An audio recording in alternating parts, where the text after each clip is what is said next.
특별히 오늘은 하나님 나라를 추구하는 우리에게 좀 복에 대해서 얘기하려고 해요. 어떤 복이요? 하나님 나라, 그리고 하나님의 나라의 복을 받으려면 우리는 어떻게 할까라고 하는 것을 좀 이야기를 하려고 합니다. 그 이야기가 지금 욥에 오늘 등장하는데, 욥의 이야기 속에서 우리는 그 친구 엘리바스와 변론한 내용에서 이 하나님 나라의 복에 대한 이야기가 등장을 하고 있습니다. 욥하면 여러분이 알고 있는 것처럼 동방의 부자예요. 그러니까 이 땅에서 물질적 엄청난 큰 축복을 받은 사람이란 얘기죠. 그런데 이 사람이 물질적 축복받고 이렇게 떵떵거리고 살 수 있는 그런 삶을 우리는 저 사람 복 받았다라고 생각했는데, 하나님은 그게 복이 아니라는 거죠. 그래서 하루아침에 그가 가지고 있는 모든 재물을 걷어가 버립니다. 이 제 세상이 없어져 버린 거예요. 그러니까 복 받았다고 생각했는데 사람들이 볼 때 저 사람 저주받았네 이렇게 생각하게 바뀌는 거죠. 물질이 없어지니까. 10명의 자녀 복도 받았거든요. 근데 자녀도 없어졌어요. 죽었어요. 자신의 몸까지, 건강의 복도 없어져 버린 거예요. 그래서 몸에 병이 찾아왔어요. 악창이 나서 기와장으로 몸을 긁어야 하는 처절한 상황에 놓이게 됩니다. 그러니까 우리가 흔히 이야기해서 복 받았던 사람이 망한 것이 완전히, 그래서 저주받는 자리에 있게 된 것처럼 보이는 겁니다. 가장 든든한 버팀목이 되었어야 할 아내조차도 이렇게 얘기하는 거예요. 당신이 믿는 하나님을 저주하고 죽으세요. 이렇게 이야기를 하고 있습니다. 이때 그의 친구 셋이 등장을 해요. 홈니, 비느하스, 엘리바스라고 한 사람이 그를 위로하기 위해 친구라고 찾아옵니다. 그런데 그는 위로한다고 얘기하면서 욥을 정죄하는 이야기를 듣게 되죠. 하나님이 이유 없이 너에게 형벌을 내릴 리가 없어. 그러니까 네가 알지 못하는 죄를 지은 것이 분명히 있을 거야. 속히 회개해라고 다구칩니다. 이 말을 들은 욥은 굉장히 기분 나쁘죠. 내가 어떻게 살아왔는데. 그래서 점점 마음이 완고해져 갑니다. 친구들과 맞서 자신의 결백을 주장하려고 이야기해요. 이런 상황에서 대만 사람인 엘리바스가 욥을 향하여 지금 우리가 얘기하려고 하는 흥하는 길, 복을 받는 비결이 무엇인지를 제시하고 있어요. 이 말씀을 통해서 우리는 하늘의 복을 받는 자들이 다 되기를 주님의 이름으로 축원드립니다. 엘리바스가 말하고 있는 하나님 나라의 복 받는 중요한 원칙은 무엇이냐면 하나님과의 관계 회복이에요. 하늘의 복 받는 비결은 뭐라고요? 하나님과의 관계 회복이 되면 복 받는다는 거예요. 땅에서 열심히 일해서 복 받는 게 아니고요. 하나님과의 관계가 좋아지면 복 받는 사람이 되는 거예요. 그래서 이 특별히 6월 하나님의 나라를 우리가 꿈꾸면서 하나님과의 관계가 회복되는 신촌 은혜로운 교회 모든 성도들이 되기를 주님의 이름으로 축원드립니다. 이렇게 얘기해. 너는 하나님과 화목하고 평안하라. 그리하면 복이 되게 이 말이라. 절망과 낭만 가운데 있는 그에게 찾아와서 이 엘리바스가 이런 얘기를 해주는 거예요. 하나님과 화목해. 그리고 하나님과 평안해야 돼. 사람들이 아니야. 그러면 하나님의 복이 되게 임하게 될 것이야 라고 이걸 얘기해 주는 거예요. 첫 번째, 하나님의 나라의 복은 하나님과의 관계 속에서만 가능함을 우리는 깨닫게 되는 거예요. 오늘날 많은 사람들이 복을 얘기하면 하나님 밖에서 찾아요. 그러니까 자신의 힘과 노력으로 복을 구하려고 합니다. 그 결과는 뭡니까? 자기가 추구했던 복의 노예가 돼요. 예를 들어 볼까요? 재물을 추구해요. 그러면 어떻게 해요? 물질과 돈의 노예가 되는 겁니다. 어떤 사람 세상의 힘과 권력을 추구해요. 근데 신기하게도 그 사람은 세상 권력과 세상의 힘의 노예가 됩니다. 어떤 사람은 자식이 복이라고 생각해. 아까 이야기했죠. 10명의 자식이 있었던 욥. 근데 다 잃어버린 거예요. 자식이 복이 아니었던 거예요. 근데 자신의 복이라고 생각했던 사람은 결국 자신의 노예가 돼요. 어디 가나 자식 신경 쓰는 거예요. 늙어 죽을 때까지 어떻게 해요? 자식 걱정해요. 그렇게 살아나가는 거예요. 근데 건강이 또 복이라고 생각했던 사람은 어떡합니까? 건강의 노예가 돼요. 건강을 위해서 하루 아침, 점심, 저녁 운동에 막 매진하기 시작하면 어떤 사람은 헬스클럽을 끊어놓고 쉬지 않고 가는 거예요. 막 몸이 다 막 땡겨가지고 아픈데 그 통증을 참으면서 건강해지려고 해요. 그러다 보니까 어떻게 너무 많은 시간을 거기 할애하면서 건강의 노예가 되는 거죠. 세상의 복은 이렇게 어떻게 보면 세상 것들을 추구하게 되고 거기서 노예가 되게 만듭니다. 자, 복하면 어떤 복이 있을까요? 흔히 오복을 얘기하죠. 이건 뭐냐면 흔히 유학에서 얘기하는 복입니다. 오복은 첫 번째 그럼 뭡니까? 장수예요. 옆에 분에게 물어보세요. 100살 넘게 사세요? 어떻게 좋아하시는 거예요? 아니에요? 아니에요? 아니라고 얘기하시지만 70인 분은 당연히 내가 지금 당장 죽기를 원해요? 충분히 살았다고 생각해요? 최소한 80은 넘겨야 되잖아요. 80이 가까워요. 그럼 80이면 되겠어요? 만족하시겠어요? 그래도 10년 더 살아야지 이렇게 생각해요. 그렇죠? 90이 됐어요. 그러면 충분히 살았다고 생각합니까? 아니에요. 모자라요. 100세 되신 분께 이렇게 인사합니다. 100세까지 사세요 이러면 이걸 다 죽으라고 이렇게 되잖아요. 이런 것처럼 다 누구나 오래 살고 싶어요. 근데 거기 플러스 뭐예요? 건강하게. 그렇죠? 그럼 오래 살만할 거 아닙니까? 그렇죠? 누구에게 신세지지 않고 자기의 힘으로 그럼 살만할 거죠? 다 그렇게 얘기를 하고 있는 거예요. 그리고 어떻게 합니까? 재물이 넉넉한 그래서 부를 얘기하고, 두 번째 건강하고 마음이 편한 강령을 얘기하고, 덕을 좋아하고 즐거운 마음으로 덕을 행하는 유호도, 제명대로 살다가 죽는 고명종. 그러니까 지금 오복을 그렇게 얘기하고 있는 거죠. 뭐 사람들은 그렇게도 치아가 건강하면 복이냐, 먹는 복 이렇게 해서 얘기를 하는데 그건 오복에도 치지도 않아요. 자, 그러면 우리가 흔히 얘기하는 세상에서 복은 이런 것들인데, 그렇다면 세상에서는 이 복을 어떻게 표현할까요? 행복이라고 이야기해요. 네? 행복했으면 좋겠어 이렇게 이야기하잖아요. 옆에 분에게 행복하세요? 네. 그럼 싫어할 사람 아무도 없을 거예요. 행복을 이야기하면 해피니스라고 이야기해요, 영어로. 이 단어는 happen이라고 하는 어원을 갖고 있어요. 그러니까 다시 말해서 우연히 이 행복이라는 건 어떤 일이 일어난다는 거죠. 우리들이 추구하는 행복은 우연히 일어나는 어떤 것과 같다는 거예요. 행운이야 이렇게 생각하는 거잖아요. 그렇죠? 뭔가를 했는데 내가 당첨이 됐어 막 이러면 어떡합니까? 복 받았다고 생각을 하는 거예요. 그런데 하나님께서 말하는 하늘의 복은요, 우연히 일어나는 게 아니에요. 절대. 우연히 일어나는 게 아니에요. 성경에서 말하는 복은요, blessing이라고 이야기합니다. 다시 말하면 히브리어에서는 아쉬르라고 이야기하고 영어로는 blessing이라고 이야기하는데, 성경적에서 얘기하는 복의 개념은 하나님으로 만족한 상태를 얘기합니다. 여러분이 복 받았다라고 이야기하면 난 하나님 한 분이면 충분한 거예요. 그 사람 복 받은 사람인 거예요. 자, 옆에 분에게 물어보세요. 하나님으로 충분하십니까? 그렇지 않다면 여러분 지금 세상 복을 추구하고 있는 사람인 거예요. 여전히 부족해, 목말라, 더 필요해. 집을 장만했으면 그걸 채워야 되고, 채우다 보니 전에도 얘기했잖아요. 화장실 한 개 있는 사람 2개로 있는 집으로, 또 3개 있는 집으로 계속 이사 가고 싶어 한다고. 끝도 없는 거죠. 그래서 성경적 복의 개념은요, 하나님으로부터 온다는 것을 아는 사람들인 거예요. 그래서 하나님이면 돼요. 하나님과 함께 살면 돼요. 하나님이 다스려주면 되고 하나님이 통치하시면 되는 거예요. 그것이 뭐예요? 복받는 삶이라는 것을 아는 거죠. 다시 말해서 하나님과의 관계 속에서 누리는 자유와 기쁨과 평안을 아는 사람입니다. 이런 사람을 우리는 뭐라고요? 성경적으로 복받은 사람이라고 얘기하는 겁니다. 자, 이 단어의 원어를 blessing이라고 하는 이 단어의 원어를 보면은 bleed라고 하는 단어에서 옵니다. 이건 피를 흘린다라는 그 얘기죠. 다시 말하면 예수님이 십자가의 처형과 피 흘리심을 통해서, 그의 피 흘림과 죽으심을 통해서 뭐가 온 거예요? blessing이 온 거예요. 축복이. 영원히 저주받아 죽을 수밖에 없는 우리가 예수 그리스도의 십자가의 피 흘림을 통해서, 그의 대속의 죽음을 통해서 나음을 입고 새 생명을 얻게 되고 영원한 하늘나라에 하나님의 통치받는 하나님의 백성으로 살아나갈 권리를 얻게 된 거죠. 그러니까 이 blessing이라고 하는 지금 성경에서 이야기하고 있는 축복을 받는 자들이 돼야 되는 거예요. 그걸로 기뻐하는 자들이 돼야 되고, 그 하나님과의 관계 속에서 복을 누리는 자들이 되시기를 주님의 이름으로 축원드립니다. 내가 오늘 누리는 이 축복은 누구요? 하나님이 독생자 예수 그리스도를 우리에게 보내주셨어요. 그의 희생으로, 그의 피 흘림으로. 또 이 나라 민족이 누리는 이 축복은 그의 피 흘림을 따라 똑같이 순교한, 내가 너희를 사랑한 것처럼 너희도 사랑하라라는 그 말씀대로 피 흘리고 복음을 위해 자기를 순교한 자들을 통해서 우리가 어떻게 해요? 복음의 복을 누리고 있는 겁니다. 이것은 예수 그리스도와의 관계 속에서 주어지는 선물임을 우리는 깨닫게 되는 거예요. 그래서 그리스도인은요, 행복을 추구하는 자가 아니에요. 세상 사람들은 복을 추구하는 사람이라고 생각하잖아요. 그런데 우리는 어떻게 해요? 하나님의 복을 구하는 자인 거예요. 누구라고요? 하나님의 복을 구하는 자임을 믿습니다. 그래서 우연히 일어날 수 있는 행복이 아니라 위로부터 주시는 하늘의 신령한 복을 구하는 신촌 은혜로운 교회 성도들이 다 되기를 주님의 이름으로 축원드립니다. 하나님은 택하신 자녀들에게 재물의 복도 주기를 원하시고, 세상의 힘과 권력도 주시고, 자녀의 복도 주시고, 건강의 복도 주셔요. 근데 지금 욥이 어떻게 해요?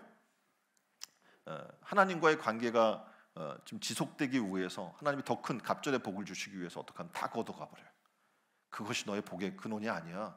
자녀가 복이 아니야. 물질이 복이 아니야. 네 몸이 건강한 게 복이 아니야. 뭐가 복이에요? 하나님과의 관계가 복이라는 거예요. 그래서 욥이 고백한 거잖아요. 주신 분도 하나님이고 거둬 가시는 분도 하나님이니 내가 할 일은 어떻게 해요? 오직 감사뿐입니다 라고 고백하면서 하나님과의 관계를 유지했을 때 어떤 일을 합니까? 갑절에 복받는 자가 됐던 것을 우리는 깨달아야 합니다. 오늘 6월 특별히 하나님의 나라를 우리가 생각하면서 하나님 나라의 복을 받는 자가 되기를 원한다면 욥처럼 어떻게 해요? 하나님의 관계에 신경을 쓰십시오. 그리고 하나님의 관계가 회복되기는 여러분 되기를 바랍니다. 그렇게 되면 어떡합니까? 여러분은 복받는 자가 될 줄 믿습니다. 근데 왜 그게 안 될까요? 하나님의 관계 속에서 이 회복이 잘 안 될까요? 세 가지를 하나님 관계를 막는 세 가지 요소를 좀 말씀드리려고 해요. 이걸 우리가 좀 주의를 해야 돼요. 첫 번째는 뭐가 있을까요? 사탄의 유혹입니다. 사람은 육체의 몸을 입고 이 땅에 살아나가는 동안에는 욕망과 정욕을 끊을 수 있어요, 없어요?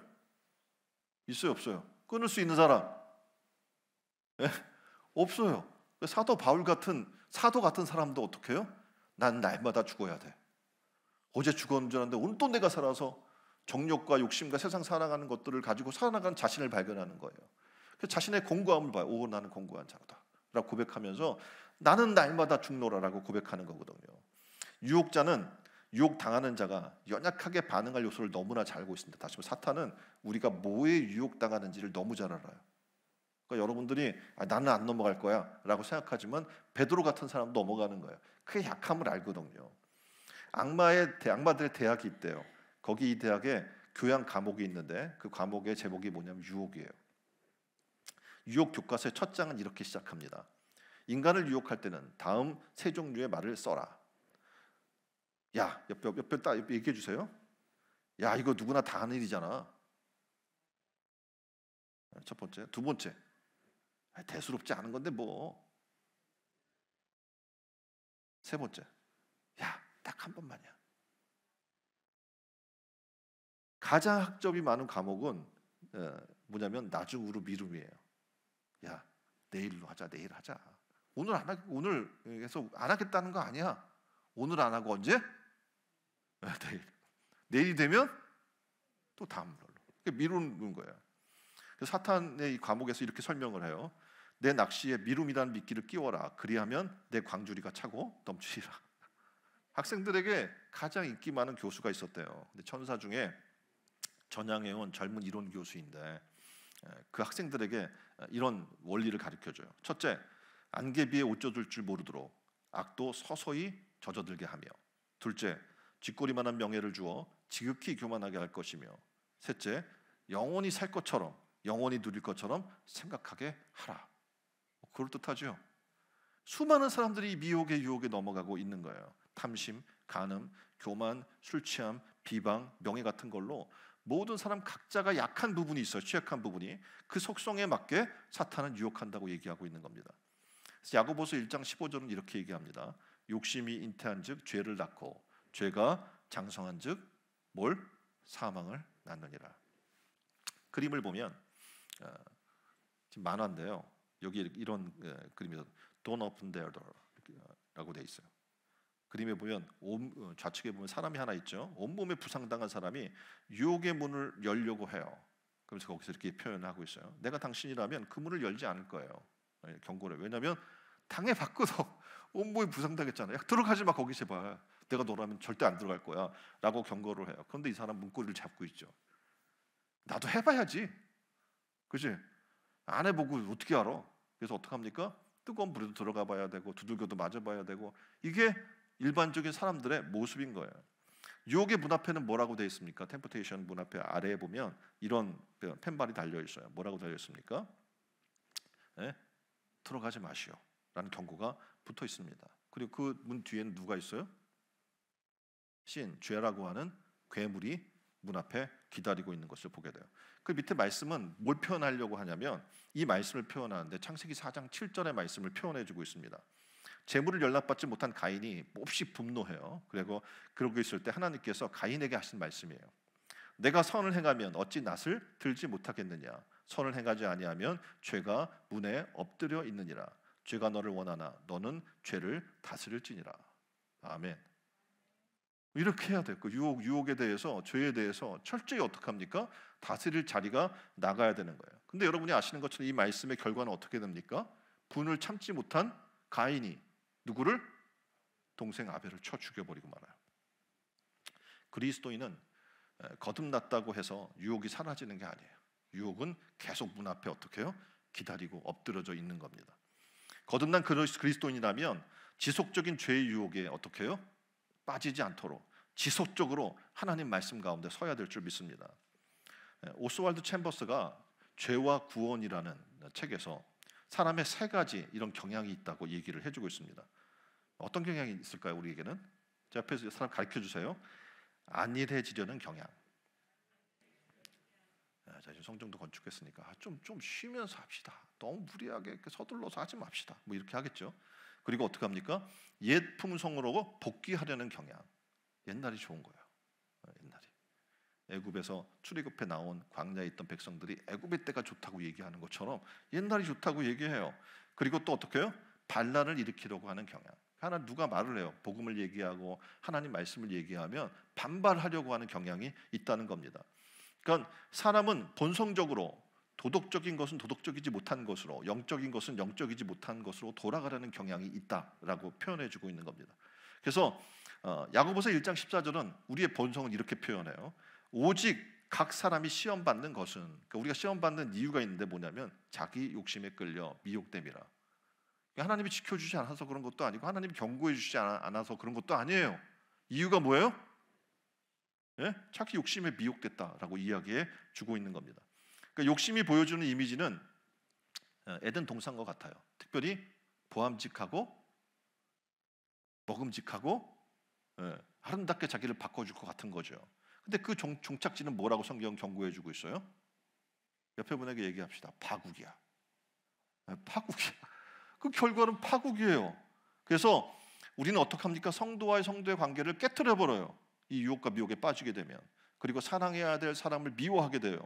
그리고 어떻게 합니까? 미워해야 할 것을 사랑하는 이런 사탄의 유혹에 넘어가 버리고 마는 거예요. 그러니까 동산 중앙에 있는 실과 사랑하면 안 되거든요. 근데 그걸 사랑하는 거 계속 먹으려고 하고 다가가고 주변을 맴돌고 그런 자리에 머무르는 거죠. 자, 두 번째, 하나님과의 우리와의 관계를 가로막는 두 번째 요소는 뭐냐면 이기심이라는 거예요. 자, 그림에 보면 어떤 그림입니까? 내 거라는 거죠, 다. 네? 놀부라는 사람 알죠? 놀부의 노래를 아시죠?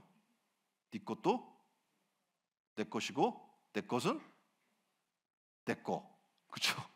그런 욕심적인 마음을 가지고 살아나가는 거예요.